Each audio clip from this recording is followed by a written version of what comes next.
தலைப்பு: திவ்யாவுடன் ஆயுஷின் மோதல். படி 1.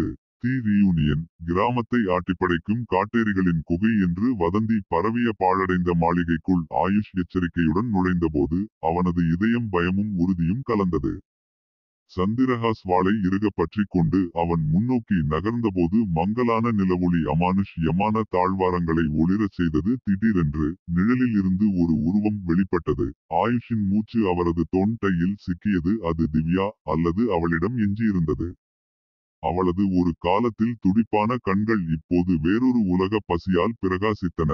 அவளுடைய அசைவுகள் அழகாக இருந்தன, ஆனால் இயற்கைக்கு மாறாக வேகமாக இருந்தன. ஆயுஷ் அவளது குரல் இருள் சூழ்ந்திருந்தாலும் அவர் குழந்தை பருவத்தில் இருந்து நினைவு கூர்ந்த அரவணைப்பின் சாயலை இன்னும் வைத்திருந்தது. கடந்த கால நினைவுகளுக்கும் நிகழ்காலத்தின் கொடூரமான யதார்த்தத்திற்கும் இடையில் கிழிந்த ஆயுஷின் கை வாளின் பிடியை சுற்றி இருக்கியது. திவ்யா, அவர்கள் உன்னை என்ன செய்தார்கள்? அவர் கிசுகிசுத்தார். மாளிகையின் அமைதிக்கு மேலே அவரது குரல் கேட்கவில்லை. திவ்யாவின் உதடுகள் கூரிய கோரைப்பற்களை வெளிப்படுத்தி சில்லிட்ட புன்னகையில் வளைந்தன. அவர்கள் எனக்கு ஒரு புதிய வாழ்க்கையை கொடுத்திருக்கிறார்கள், ஆயுஷ். சக்தி மற்றும் நித்திய வாழ்க்கை. அவளது வார்த்தைகள் ஆயுஷின் முதுகுத்தண்டில் நடுக்கத்தை ஏற்படுத்தியது. ஆனால் அவன் பின்வாங்க மறுத்தான். உன்னை வேறு யாருக்கும் தீங்கு செய்ய விடமாட்டேன் திவ்யா. நான் மூச்சு விடாதவரை என்று ஆயுஷ் உறுதிமொழியுடன் வாளை உயர்த்தினான். ஒரு சத்தத்துடன் திவ்யா முன்னோக்கிச் சென்றாள். அவளுடைய அசைவுகள் வேகம் மங்கலாயின. இருவரின் ஆன்மாக்களின் தலைவிதியை நிர்ணயிக்கும் போரில் எஃகுக்கு எதிராக அவர்களின் கத்திகள் மோதிக்கொண்டதால் ஆயுஷுக்கு எதிர்வினையாற்ற நேரம் கிடைக்கவில்லை. படி 2. தி டெம்டேஷன். நிலவொளி அறையில் ஆயுஷ் மற்றும் திவ்யாவின் வாள்கள் மோதிக்கொண்டபோது ஆயுஷின் மனதில் உணர்ச்சிகளின் சூறாவளி வீசியது. அவர்களின் குழந்தை பருவ நட்பின் நினைவுகள் நிகழ்காலத்தின் கொடூரமான யதார்த்தத்துடன் பின்னி பிணைந்தன. திவ்யாவை இருளில் இருந்து காப்பாற்றுவதற்கான அவனது உறுதியை தூண்டியது. ஒவ்வொரு வேலைநிறுத்தத்தின் போதும் ஆயுஷ் திவ்யாவின் காட்டேரி வடிவத்திற்கு எதிராக மட்டுமல்லாமல் தனது உணர்ச்சிகளுக்கு சரணடைவதற்கான சோதனைக்கு எதிராகவும் போராடினார். திவ்யாவின் குரல் அவன் மனதில் எதிரொலித்தது. நித்திய அன்பு மற்றும் கற்பனைக்கு அப்பாற்பட்ட சக்தியின் வாக்குறு திகழால் அவனை தூண்டியது. ஆனால் ஆயுஷ் உறுதியுடன் இருந்தார். ஒவ்வொரு அவுன்ஸ் வலிமையையும் பெற்று காட்டேரியின் மயக்கத்தின் கவர்ச்சியை எதிர்க்க உறுதியுடன் இருந்தார். அப்பாவிகளை பாதுகாப்பதற்கும் இருளுக்கு எதிராக ஒளியை நிலைநிறுத்துவதற்கும் சபதம் செய்ததை விட்டுக்கொடுத்தல் என்பது தான் நிற்கும் அனைத்தையும் காட்டிக் கொடுப்பதாகும் என்பதை அவர் அறிந்திருந்தார். அவர்களின் போரின் மூர்க்கத்தனம் இருந்தபோதிலும் ஆயுஷ் திவ்யாவின் கண்களுக்குள் ஒருமுறை தெரிந்த பெண்ணின் காட்சிகளை பார்க்க முடிந்தது. இருளை உடைத்து அவள் ஆன்மாவை அடைய வேண்டும் என்ற உறுதியை அது தூண்டியது. உறுதியின் இறுதி எழுச்சியுடன் ஆயுஷ் ஒரு அழிவுகரமான அடியை கட்டவிழ்த்துவிட்டார். அது திவ்யாவை பின்னோக்கி தள்ளியது. ஒரு கணம் இருள் நீங்கியது. ஆயுஷ் திவ்யாவின் கண்களில் ஒரு அங்கீகாரத்தை பார்த்தார். ஆயுஷ் அவள் கிசுகிசுக்க. அவள் குரலில் சோகமும் ஏக்கமும் கலந்திருந்தது. ஆனால் ஆயுஷ் அவளை அணுகுவதற்குள் நிழல்கள் திவ்யாவை மீண்டும் ஒருமுறை சூழ்ந்தன. அவள் இரவின் இருளில் மறைந்துவிட்டாள். ஆயுஷை அவனது எண்ணங்களாலும் அவனது முடியாத தேடலின் கனத்தாலும் தனியாக விட்டுவிட்டாள். படி 3. விளைவுகள். அவர்களின் போரின் எதிரொலிகள் இரவில் மறைந்த போது ஆயுஷ் திவ்யாவுடனான மோதலின் பின்விளைவுகளுடன் போராடி நிலவு அறையில் தனியாக நின்றார். அவளது இருளுக்கு அடிபணிய வேண்டும் என்ற சோதனையை அவனால் எதிர்க்க முடிந்தாலும் அவன் இதயத்தில் நிலைத்திருந்த இழப்பையும் ஏக்கத்தையும் அவனால் அசைக்க முடியவில்லை. கனத்த பெருமூச்சுடன் ஆயுஷ் தனது வாளை உறையில் போட்டுவிட்டு தனது தேடுதல் வெகு தொலைவில் இருப்பதை அறிந்து மாளிகையை விட்டு வெளியே திரும்பினார். கிராமவாசிகள் இன்னும் காட்டேரிகளின் அச்சுறுத்தலை எதிர்கொண்டனர். மேலும் அவரது சொந்த ஆயுளை நீட்டிக்க தேவையான சக்தியை சம்பாதிக்க அவருக்கு நேரம் ஓடிக்கொண்டே இருந்தது. அவர் மாளிகையின் நிழலில் இருந்து வெளியே வந்ததும் ஆயுஷ் வெளியில் கூடியிருந்த கிராமவாசிகளின் கவலையான முகங்களை எதிர்கொண்டார். அவர்களின் கண்கள் நம்பிக்கையும் பயமும் நிறைந்தன. தங்களை பாதுகாக்கும் முயற்சியில் அவர் செய்த தனிப்பட்ட தியாகங்களை பற்றி அறியாமல் அவர்கள் அவரை தங்கள் இரட்சகராக பார்த்தார்கள். இதயத்தில் உறுதியுடன் ஆயுஷ் கிராம மக்களிடம் பேசினான். அவனுக்குள் கொந்தளிப்பு ஏற்பட்டாலும் தன் குரல் நிலையாக இருந்தது. போர் இன்னும் வெகு தொலைவில் உள்ளது, ஆனால் நாங்கள் சோர்வடைய மாட்டோம். ஒன்றாக நம் கிராமத்தை அழிக்க அச்சுறுத்தும் இருளை அகற்றுவோம். கிராம மக்கள் அவருக்கு பின்னால் திரண்டதால் ஆயுஷ் மீண்டும் ஒருமுறை இரவில் புறப்பட்டார். அவர் எதிர்நோக்கும் சவால்களை எதிர்கொள்ளும் போது அவரது உறுதிப்பாடு தளரவில்லை. மேலும் திவ்யாவின் நினைவு அவனது எண்ணங்களை ஆட்டிப்படைத்தாலும் தனக்கும் தான் நேசிப்பவர்களுக்கும் ஒரு எதிர்காலம் அமையும் என்று நம்பினால் கடந்த காலத்தை நினைத்து பார்க்க முடியாது என்பதை அவன் அறிந்தான். படி 4. தி ரிடெம்ப்ஷன். நாட்கள் செல்லச் செல்ல நிலவு மெலிந்து மறைய ஆயுஷ் கிராமத்தை ஆட்டிப்படைத்த காட்டேரிகளை இடைவிடாமல் பின்தொடர்ந்தார். ஒவ்வொரு சந்திப்பும் அவரது வலிமையையும் உறுதியையும் சோதித்தது. உடல் ரீதியாகவும் உணர்ச்சி ரீதியாகவும் சோர்வின் விளிம்பிற்கு அவரை தள்ளியது. ஆனால் இருளின் நடுவே ஒரு நம்பிக்கையின் பிரகாசம் வெளிப்பட்டது. ஆயுஷ் காட்டேரிகளை வலுவிழக்கச் செய்வதற்கான ஒரு வழியை கண்டுபிடித்தார். மறைக்கப்பட்ட பலவீனத்தை அவர் தந்திரமாகவும் உறுதியுடனும் பயன்படுத்தி கொண்டார்.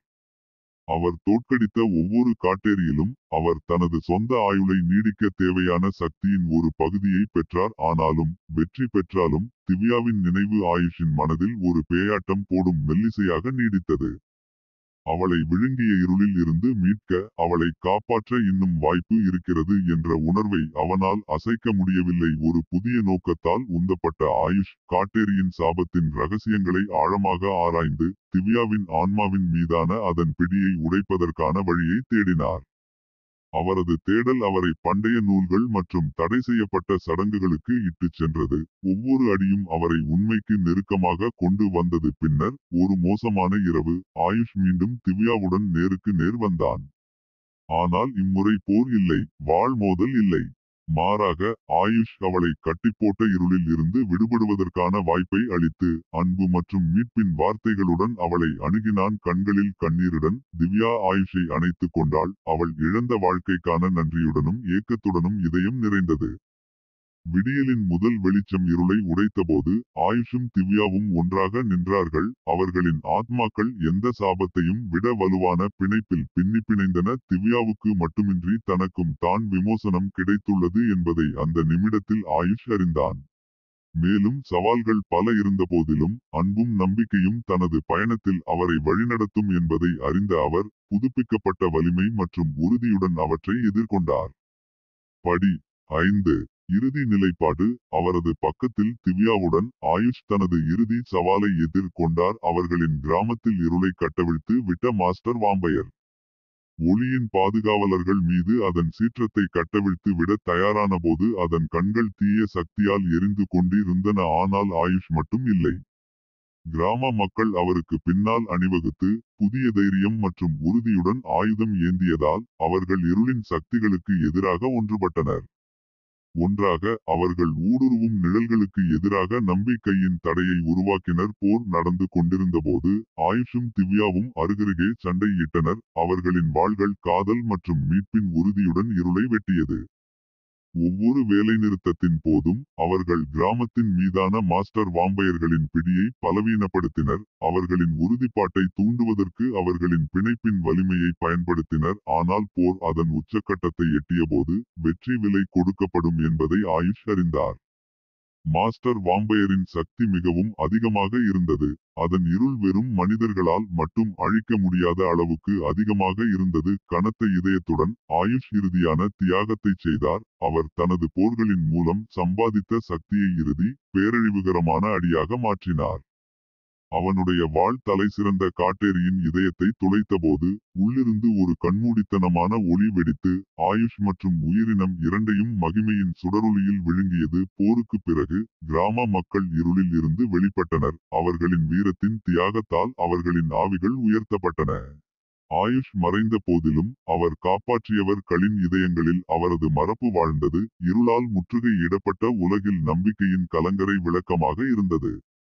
விடியலின் முதல் வெளிச்சம் அடிவானத்தில் உடைந்து கிராமத்தை அதன் தங்க கதிர்களால் ஒளிரச் செய்தது.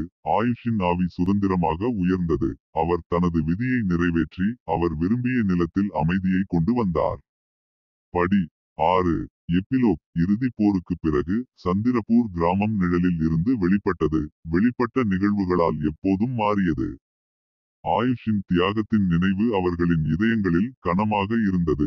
இருப்பினும் அவர் காப்பாற்றியவர்களின் இதயங்களில் அவரது ஆவி வாழ்ந்தது. திவ்யா தன்னை விழுங்கிய இருளில் இருந்து விடுபட்டு ஆயுஷின் நீடித்த அன்புக்கும் மீட்பிற்கும் சான்றாக நின்றாள்.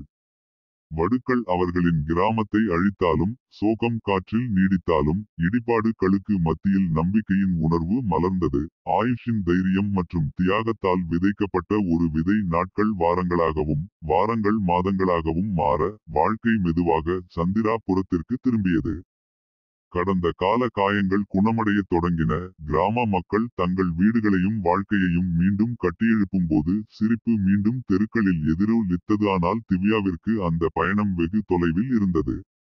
ஆயுஷின் நினைவை வழிகாட்டும் ஒளியாக கொண்டு, இன்னும் நிழலில் மறைந்திருக்கும் இருளில் இருந்து கிராமத்தை பாதுகாக்க தன்னை அர்ப்பணித்துக் கொண்டாள் அவள். தனது சோதனையிலிருந்து பெற்ற அறிவையும் வலிமையையும் கொண்டு ஆயுதம் ஏந்தியவள், இருளால் அச்சுறுத்தப்பட்ட உலகில் ஒளியின் காவலாளியாக நின்றாள். ஆயுஷின் உடல் இருப்பு இல்லாமல் போனாலும், இருளை துளைத்த சூரிய ஒளியின் ஒவ்வொரு கதிர்களிலும், கிராமத்தில் எதிரொலிக்கும் கருணை மற்றும் தைரியத்தின் ஒவ்வொரு செயலிலும் அவனது ஆவி நீடித்தது. அவரது மரபு அவர் தொட்டவர்களின் இதயங்களில் வாழ்ந்தது. இருண்ட காலங்களில் கூட அன்பும் தைரியமும் பயம் மற்றும் விரக்தியின் மீது வெற்றி பெற முடியும் என்பதை நினைவூட்டுகிறது. சந்திராபூரில் சூரியன் மறைந்ததும், கிராமத்தின் மீது மீண்டும் ஒரு முறை சூடான பிரகாசத்தை வீசியது. ஆயுஷின் ஆவி சுதந்திரமாக உயர்ந்தது. அவரது தியாகம் இருளில் இருந்தவர்களுக்கு வெளிச்சத்தையும் நம்பிக்கையையும் கொண்டு வந்தது. அவரது பயணம் முடிவுக்கு வந்தாலும், அவரது கதை எதிர்கால தலைமுறைகளுக்கு நம்பிக்கையின் கலங்கரை விளக்கமாக வாழும். படி 7. மரபு. சந்திராபூரில் நடந்த நிகழ்வுகள் பல ஆண்டுகள் கடந்துவிட்டன. ஆனால் ஆயுஷ் மற்றும் திவ்யாவின் தைரியத்தின் நினைவு அவர்களின் போராட்டத்தை நேரில் பார்த்தவர்களின் இதயங்களில் வாழ்கிறது. திவ்யாவின் வழிகாட்டுதலின் கீழ் கிராமம் செழித்தது. அதன் மக்கள் தங்கள் வீழ்ந்த ஹீரோவின் தியாகங்களை மதிக்க வேண்டும் என்ற உறுதியுடன் ஒன்றுபட்டனர். ஆனால் சந்திரபூரின் எல்லைகளுக்கு அப்பால், ஆயுஷின் கதையின் கிசுகிசுக்கள் வெகு தூரம் பரவியது. அதை கேட்ட அனைவரின் இதயங்களிலும் நம்பிக்கையை தூண்டியது. அவரது கதை ஒரு புராணக்கதையாக மாறியது. கற்பனை செய்ய முடியாத இருளை எதிர்கொள்ளும் தைரியம் மற்றும் தன்னலமற்ற தன்மையின் சின்னம். ஆண்டுகள் பல தசாப்தங்களாக மாறியபோது, ஆயுஷின் பாரம்பரியம் தொடர்ந்து வளர்ந்து வந்தது. இன்னும் பிறக்காத தலைமுறைகளால் அவரது பெயர் மரியாதையுடன் பேசப்பட்டது. அவரது நினைவாக சிலைகள் அமைக்கப்பட்டன. மேலும் அவரது தைரியம் மற்றும் தியாகத்தை பற்றிய பாடல்கள் பாடப்பட்டன. அவரது நினைவு வரலாற்றிலிருந்து ஒருபோதும் மங்காது என்பதை உறுதி செய்தது. ஆனால் ஆயுஷின் மரபுக்கு மிக பெரிய சான்றாக அவர் தொட்டவர்களின் இதயங்களில் அவர் காப்பாற்றிய கிராமவாசிகள், அவர் இணைந்து போராடிய நண்பர்கள் மற்றும் திவ்யாவுடன் அவர் பகிர்ந்து கொண்ட அன்பு. அவருடைய பிரசன்னத்தால் அவர்களுடைய வாழ்க்கை என்றென்றும் மாறியது. அவருடைய தைரியத்தாலும் இரக்கத்தாலும் அவர்களுடைய ஆன்மாக்கள் தொட்டன. ஆயுஷ் நீண்ட காலமாக புராணக்கதைகளுக்குள் நுழைந்தாலும், அவர்களின் சொந்த வாழ்க்கையில் இருளை எதிர்கொண்ட அனைவருக்கும் அவரது ஆவி வழிகாட்டும் ஒளியாக இருந்தது. அவரது கதை சொல்லப்படும் வரை, ஆயுஷ் இன்னும் நிழல்களால் பாதிக்கப்பட்ட உலகில் நம்பிக்கையின் கலங்கரை விளக்கமாக வாழ்வார். சந்திராபூரில் மற்றொரு நாளில் சூரியன் மறையும் போது, கிராம மக்கள் தங்கள் வீழ்ந்த ஹீரோவின் நினைவை போற்றும் வகையில் கூடி, பாடலிலும் கொண்டாட்டத்திலும் குரல் எழுப்பினர். ஆயுஷ் மறைந்திருந்தாலும், அவரது பாரம்பரியம் என்றென்றும் நிலைத்திருக்கும். இது அன்பின் சக்தி, தைரியம் மற்றும் மனித இதயத்தின் அசைக்க முடியாத ஆவி ஆகியவற்றின் சான்றாகும். படி 8.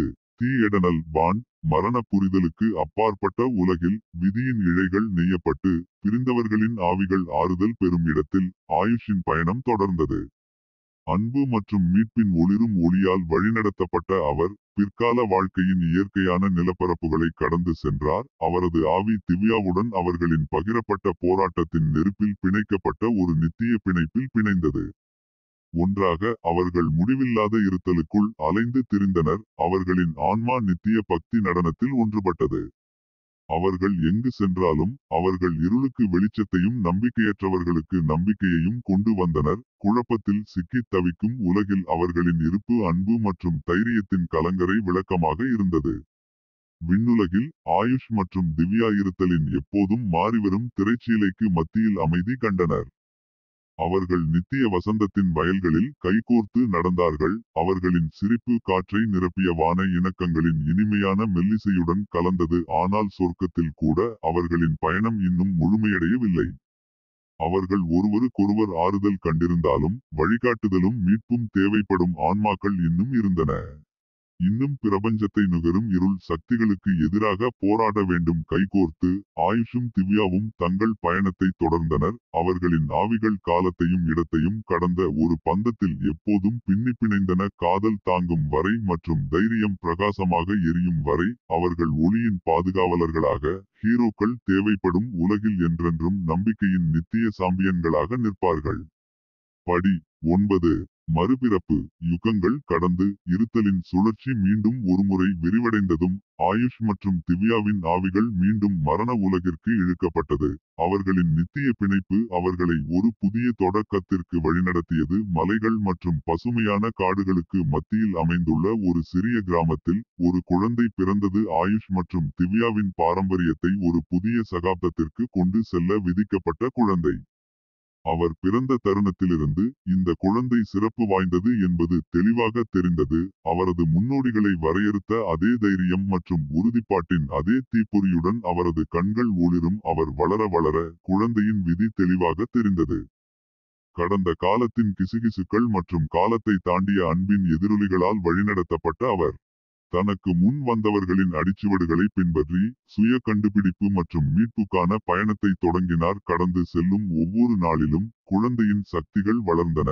அவர் எதிர்கொள்ளும் ஒவ்வொரு சவாலிலும் ஒளி மற்றும் இருளின் சக்திகளுடனான அவரது தொடர்பு வலுவடைந்தது. மேலும் முன்னோக்கி செல்லும் பாதை ஆபத்து மற்றும் நிச்சயமற்ற தன்மையால் நிறைந்ததாக இருந்தாலும் தனது முன்னோர்களை வரையறுத்த அதே அசைக்க முடியாத தைரியத்துடனும் உறுதியுடனும் அவர் அதை எதிர்கொண்டார். சுழற்சி எப்போதும் இருந்தது மற்றும் எப்போதும் போலவே தொடர்ந்தது. ஆயுஷ் மற்றும் திவ்யாவின் ஆவிகள் வான மண்டலத்திலிருந்து குழந்தையை பார்த்து கொண்டிருந்தன.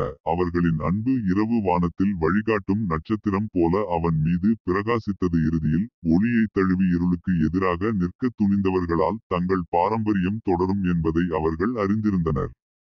அவர்களின் பெயர்கள் சிலரால் மறக்கப்பட்டாலும் அவர்களின் ஆவி என்றென்றும் நிலைத்திருக்கும். இது அன்பின் சக்தி, தைரியம் மற்றும் அடக்க முடியாத மனித ஆவிக்கு சான்றாகும். படி 10. தீ எண் மூடல் மற்றும் புதுப்பித்தல் உணர்வுடன் திவ்யாவுடன் ஆயுஷின் மோதலின் கதை அதன் முடிவை எட்டியது. அன்பும் தியாகமும் மீட்பும் நிரம்பிய அவர்களின் பயணம் கண்டவர்களின் இதயங்களில் அழியாத தடம் பதித்திருந்தது. சந்திராபூர் கிராமவாசிகள் எதிர்காலத்தை நம்பிக்கையுடனும் உறுதியுடனும் எதிர்நோக்கினர். ஆயுஷின் பாரம்பரியம் அவர்கள் சொல்லும் கதைகளில் வரும் தலைமுறைகளுக்கு வாழ்வார்கள் என்பதை அறிந்து கொண்டனர். ஆயுஷின் சாகசங்களின் சீசன் 2 புதிய சவால்கள், புதிய கூட்டாளிகள் மற்றும் புதிய புதிர்களை அவிழ்க்க உறுதியளித்தது. அது உயர்ந்தது. ஒளி மற்றும் இருள், அன்பு மற்றும் மீட்பு ஆகியவற்றின் மூலம் ஆயுஷின் தொடர்ச்சியான பயணத்தில் சேர வாசகர்களை அழைக்கிறது. இறுதியில் ஆயுஷ் மற்றும் திவ்யாவின் கதை விதியால் பிணைக்கப்பட்ட இரு ஆன்மாக்களின் கதை மட்டுமல்ல, மனித ஆவியின் மிகப்பெரிய சவால்களை கூட சமாளித்து முன்னெப்போதையும் விட வலிமையாகவும் புத்திசாலித்தனமாகவும் உயிரோட்டமாகவும் வெளிப்படுவதற்கான காலமற்ற கதை முன்